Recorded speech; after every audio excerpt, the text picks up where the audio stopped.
So welcome back, guys. Imagine, for example, you have an application. Let's just make a simple example with an application as such, where you have organizations and the users could belong to any organization, and then those organizations can span, like each organization can be in a specific continent, country, city, address, and then have certain resources. So this would be the resources, okay? So we can actually maybe just call this resource. So this resource can be, I don't know, let's say a company car, it can be a company machine, or whatever the case might be.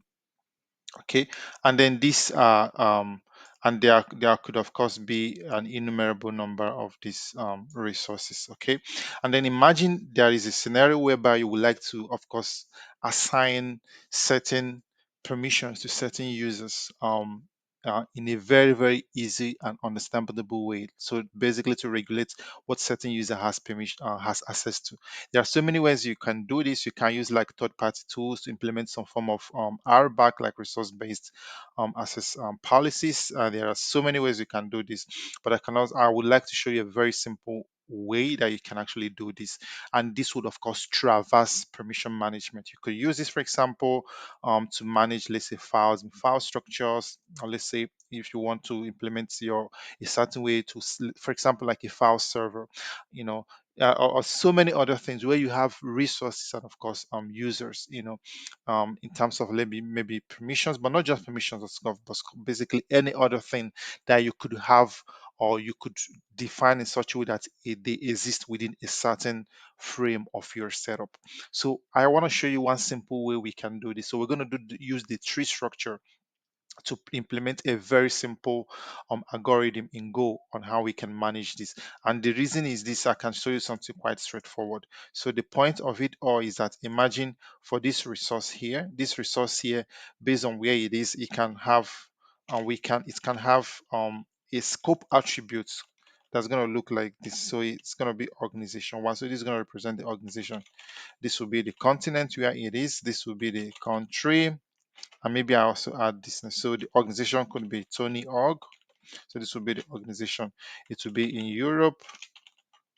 It will be in Germany, for example. It will be in Berlin, and then let's say it would be in, I don't know, let's say Marzahn. Did I write that right? I don't think I did. Marzahn. I'm gonna leave it like this. Doesn't really matter. And then the resource now would be, I can call this car car 001 or whatever. So this could of course represent, I'm gonna make this a little bigger. So this would represent, for example, this resource, and what it means is that if we have 10 of these, you can I can actually just give them IDs. So they're going to have of course unique IDs, and then each of them would have a field called something like scope. So this scope would be a unique attribute of each of these resources. And the cool thing now is, of course, for our users, we can now give them a set of permissions that is based on these scopes that we defined for all our resources. And for a user, say user Tony, maybe I copy this. So for this user called, let's say Tony, this user can, let's say I take this. If I now give Tony the permission, if I give him this permission, it means that I now have the permission I have is only to manage this particular car. And if I give, for example, myself this permission Germany, then I'm going to be able to manage everything until this level. So within a given country, I should have access to everything here. Again, there are some tools out there that you can already use to do this, but like I said, I would like to show you how we can use the tree data structure in Go to actually implement this. I think this is quite fun, and that's something I would want to show you here. Again, feel free to of course let me know like some ideas you have regarding where you can actually utilize this. So this goes beyond permission management, but I just wanted to use this permission to actually show you a practical application of where we can actually utilize this. So like I said, the algorithm, the data structure we'll be implementing would be the tree data structure, and we're going to do this in Go. So if I read that correctly, so without further ado, let's jump right in and I will show you how we can implement this quite easy and straightforward. So guys, we are here in the code editor, and I'm quickly just going to open up the command prompt. If you also look here, I created a new project for this. It's completely empty, as you can see. And what I can simply do is to initialize a new Go project. So I can say go mod init and name this github.com/silica, and I can name it grr back. And of course, I can now create a main file, package main, of course, echo package main to main.go. And now we can actually start developing. And maybe what I can also do actually is to come in here and create a file in the root, and I can call this tree.go. It should also be within the main package, so this should be fine. Now what I can do is to create a struct that's going to represent my tree node. So I can say tree node struct, and it's going to have just 3 attributes for now. So it's going to have one children, and this children is simply, children is going to be a map of key value pairs. The key is going to be a string, and the value is going to be of type tree node. So it's going to be of course, be able to reference itself basically. So I want another attribute called is wildcard. It's going to be a boolean. It's going to tell us when we do have a wildcard. And the last but not the least is I want one that says is end node, and also going to be a boolean. So this is going to represent, of course, our tree node. And beside our tree node, I want to create one because I want to use it to manage permissions. I want to create one called permission tree. It's really going to be simple. I'm just going to give it just one attribute called root, and it's going to be, of course, of type pointer to our tree node. And that's really all I need here. And now I need to create a couple of functions that would, of course, allow me to be able to use this. So I need to create a new tree node, and which exactly sounds like the name. So it's going to help us create a new tree node. And in here is also really going to be simple, quite straightforward. You just initialize it with the basic default values. So children, of course, would be, I can use the make function to create a new default value like this. So this is going to be my new tree node. And now I also need one to, of course, initialize my new permission tree. So func new permission tree. Again, it's also quite going to be similar to the one we created above, but now it's going to return a permission tree. And again, it's also going to be quite straightforward. So we return a reference to permission tree, and of course in here the root will simply be new tree node like this. Pretty straightforward. And now what we have to do, of course, is to create some functions, some receiver functions basically on our permission tree struct. So I can come down here and create pass the receiver function first. So this is going to be of type permission tree, and this is going to be insert. It's going to take a permission, which is going to be a string. And now what we basically do, of course, would be to pass this string and then decide if it has a wildcard and all that. So I can create a new argument, a new variable here, and I call this current node. And this is simply going to come from our permission tree. So we're just going to take the root node, and then decide if we can work with it basically. So I create another argument called paths, and this would be simply us splitting the arguments we get. So I call the split function. And before I split this, I would like to trim it first. So I say strings, dot trim.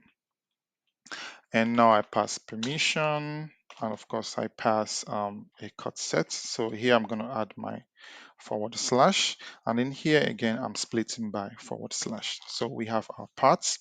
Now with this in hand, now what we can actually do is basically range over our parts to see what we have. So I can say for parts in range parts, So we range over our paths. And now the first thing I would like to do, of course, is to check if this is a wildcard. So it has to be asterisk. So if it's an asterisk, now I can say current node dot is wildcard. Of course, will now be true.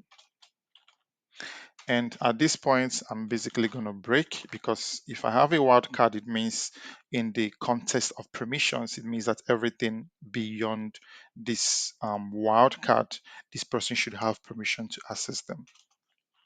So, but if that's not the case, what I would now to do is now to check if this path, if we already have a node that has this current path as a key.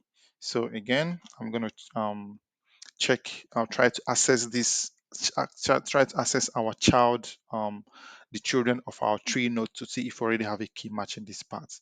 So I can create an argument called exists, and this is going to come from current node, and I go through the children and I try to access this one called path. And now, of course, I call my exist. So if this does not exist yet, then we basically have to add this. So I can say current node dot children, and at with key of paths, we add a new node basically. And that's what we have to do here. But after this point, again, we simply initialize, of course, our current, we update our current node basically for this part. So we say children, and then we update it with this part basically. And then in the end, what I would like to do, of course, would be to say that this would now be the endpoint. So current node dot is end node, and we set this to true. So that's basically all we have to do, of course, to insert a new what is this? That's all we have to do, of course, insert a new node basically. Okay, so apart from the insert function, I would also like to create another one called has permissions. So again, we are using this now in the context of permissions. So that's why this would reflect, of course, in the name of the functions I create. So I create another receiver function on our struct. So I'm passing this by reference. So I'm going to name this has permission. So you should be able to take a path, which is going to be of type string, and return a boolean. So of course, just like the name suggests, if it is true, return true, otherwise false. So again, I'm going to do something quite similar to what we did here already. So I'm just going to copy this down here. So I have the current node and I have the paths. Of course, the path is going to come from this path up here. And now what I need to do here would be slightly different from what we already did for the inserts. So I'm going to again loop through the paths.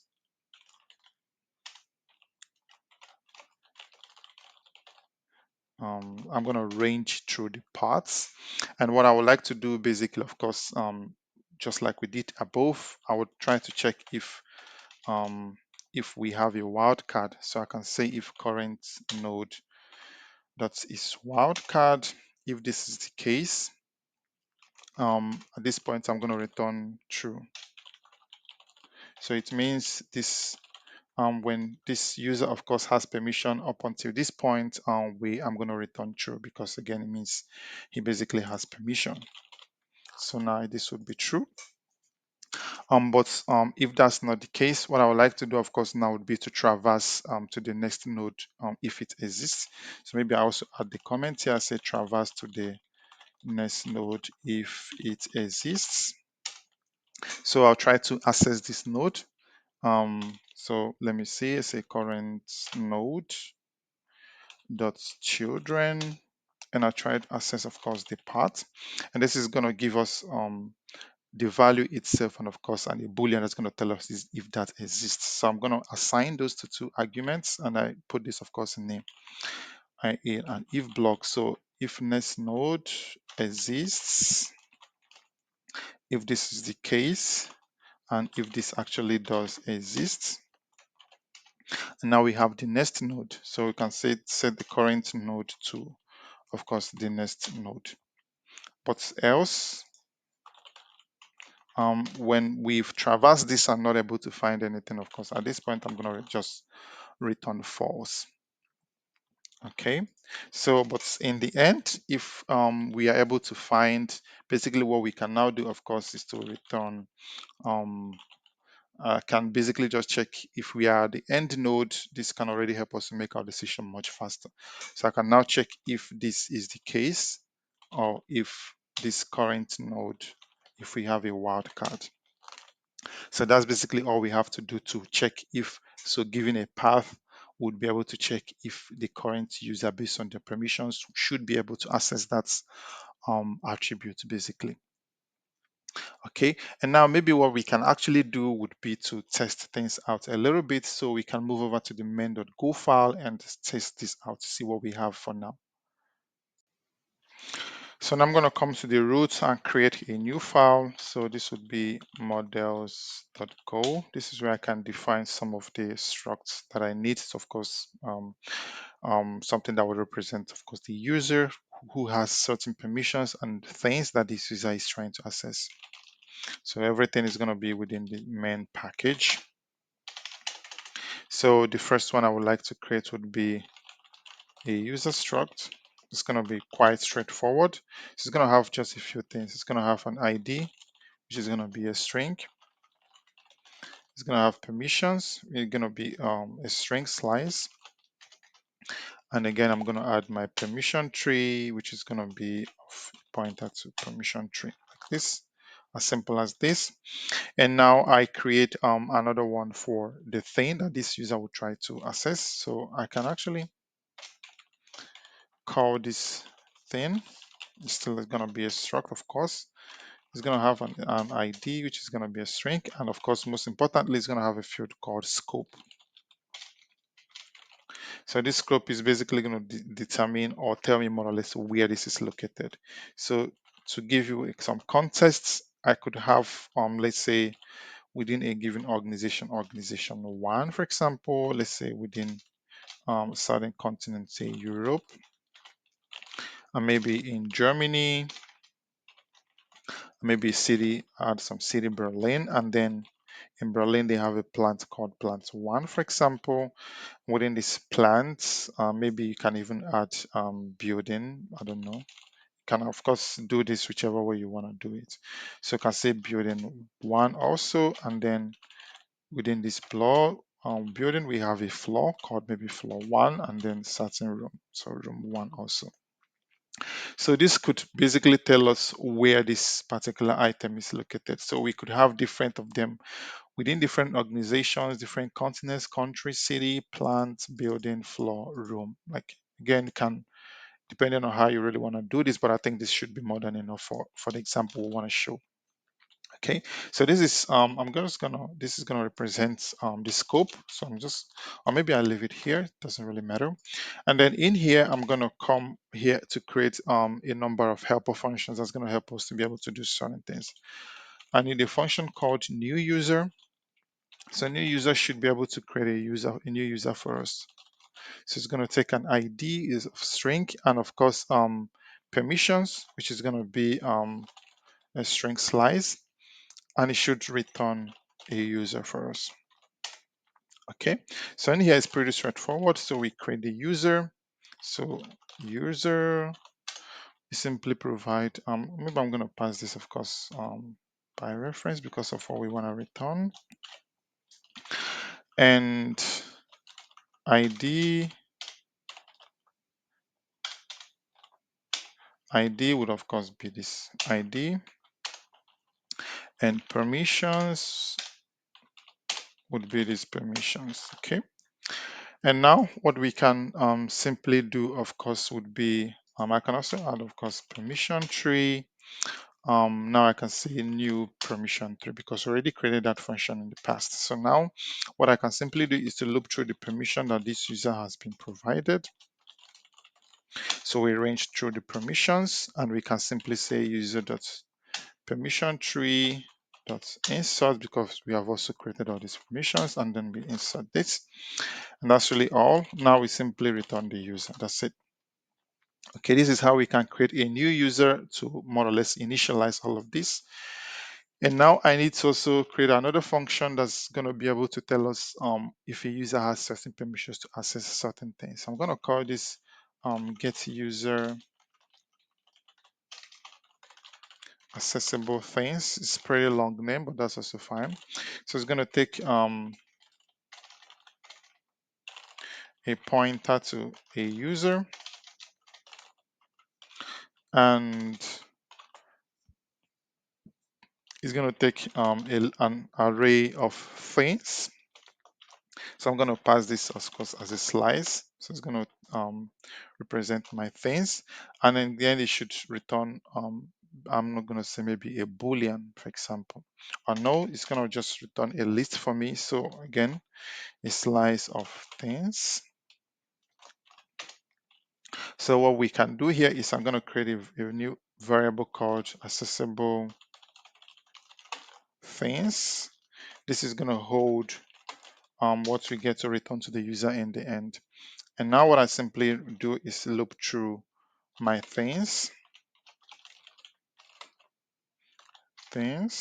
okay. And now we have a handy function. So we can now say if user dot permission tree that has permission, and we provide the scope,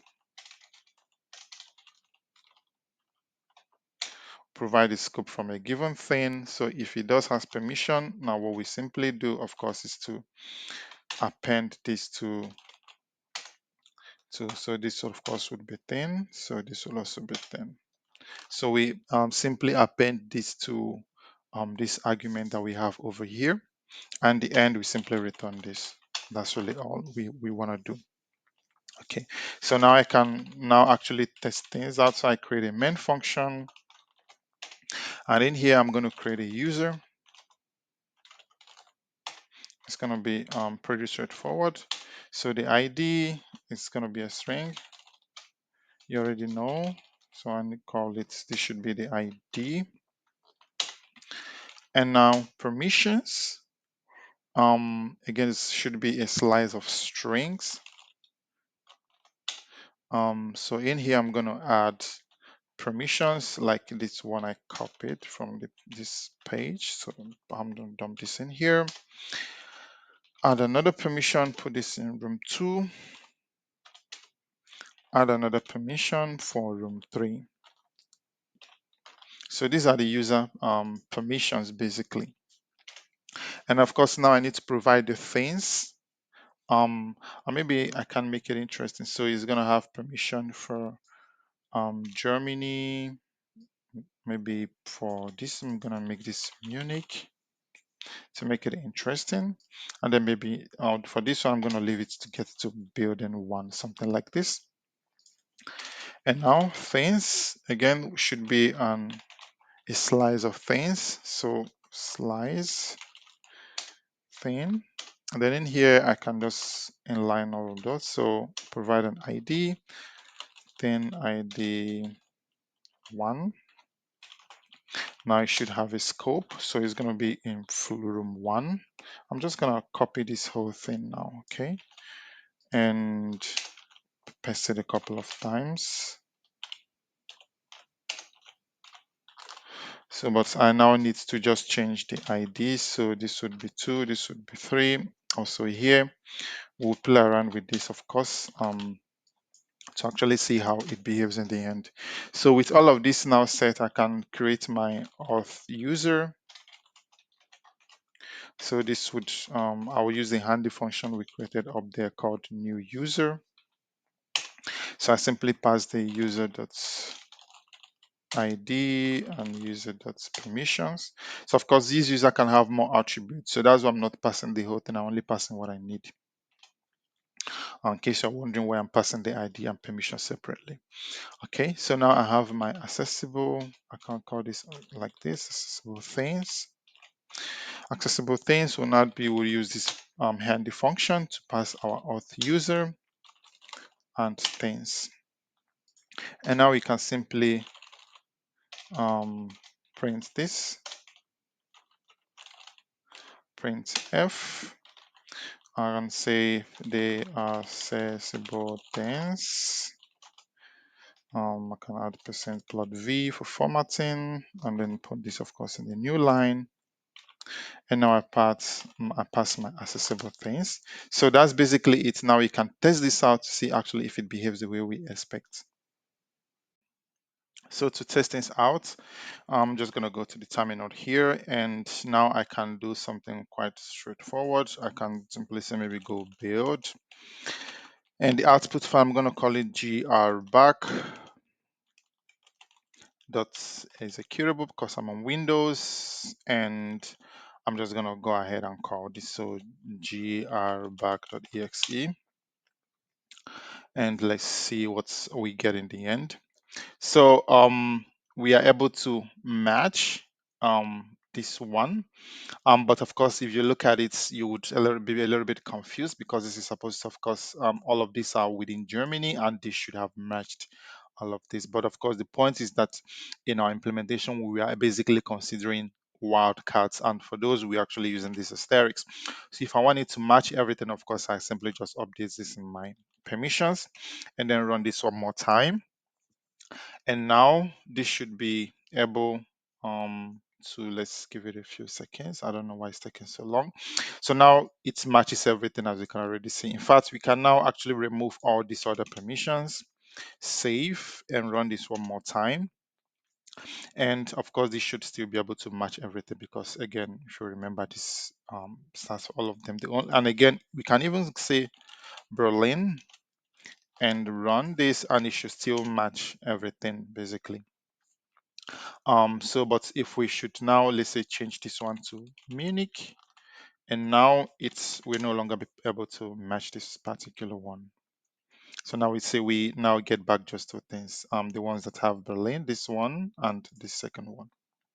Okay, so that's you can already see there is so much applications where this could actually be helpful, trust me.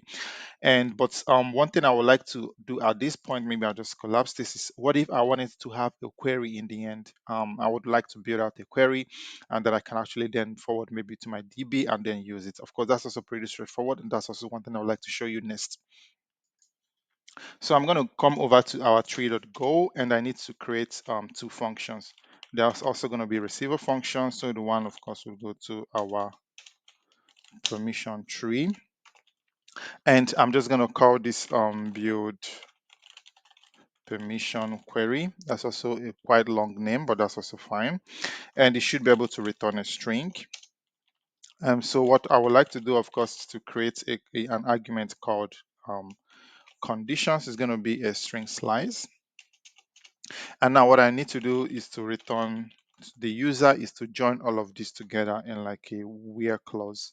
So I can say where, and then I give space, and now I join all of this together, strings dot join, and then I pass my conditions, and of course now I pass my separator. So my separator is going to be, of course, the or statement.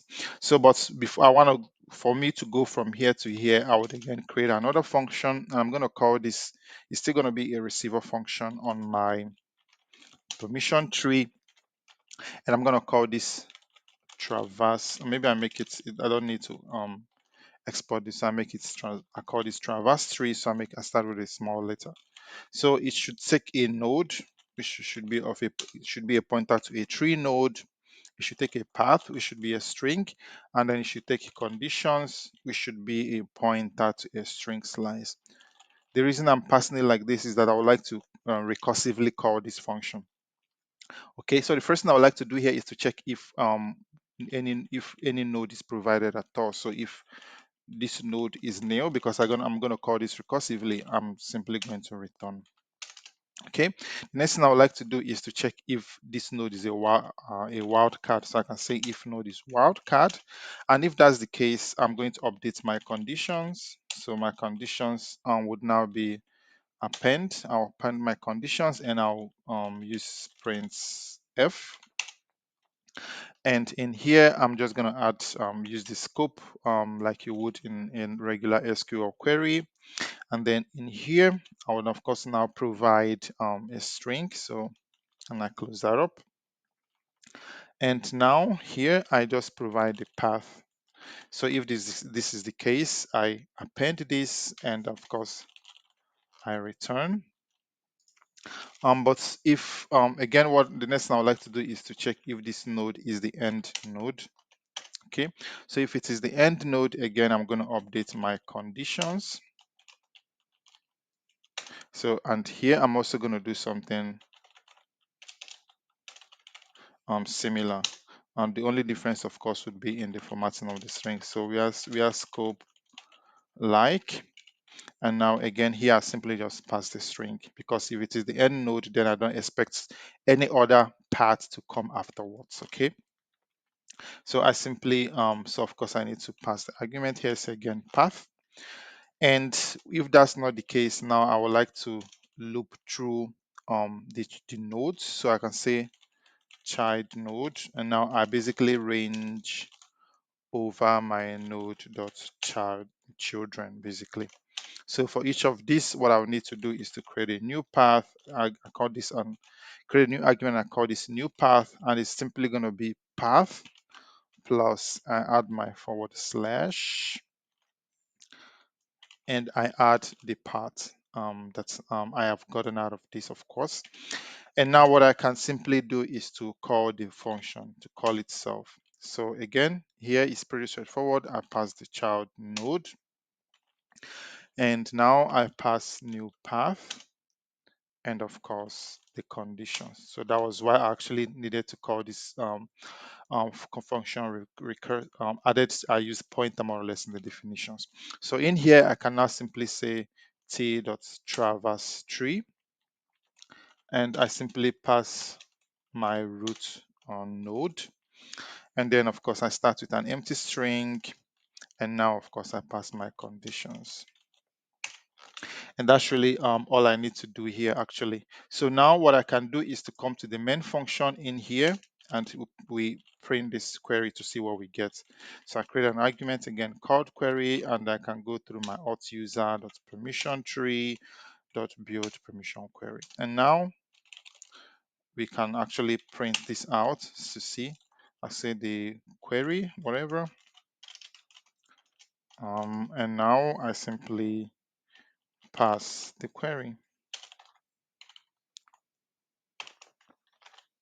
Okay, so we run the function one more time to see what we get. So let's open this one more time, and let's use the command, of course, we had before. So we'll build and run. And now we also see, of course, this is dependent on our query. So we see here, of course, when we run this query, it should be able to match everything that this user can see, again, depending on these permissions. So guys, of course, I will leave you to play around with this. But the interesting thing, of course, is that this can actually be used beyond the simple example I've shown you. Again, this can be extended to not just managing permissions for when you have users. You can actually basically I'm actually leveraging what I just showed you to build a more sophisticated permissions setup, like a complete RBAC setup that would allow, or that allows me basically to manage what permissions and resources based on the user permissions and all that. And this is also really quite coming along quite beautifully and quite interestingly. So guys, that would be all I want to show you in this series. Of course, I implore you to feel free, play around with this, and let me know what you think. Let me know, of course, what you think of the algorithm. I would like to get, of course, your feedback. Let me know how this actually panned out for you. If have you ever even heard about this algorithm before this tutorial? Let's feel free to, of course, explore. Reach out to me if you have questions, and I would gladly answer you, of course, those questions. So anyway, guys, that will be all for now. So until we see each other next time, of course, have a lovely evening. Stay learning. Bye.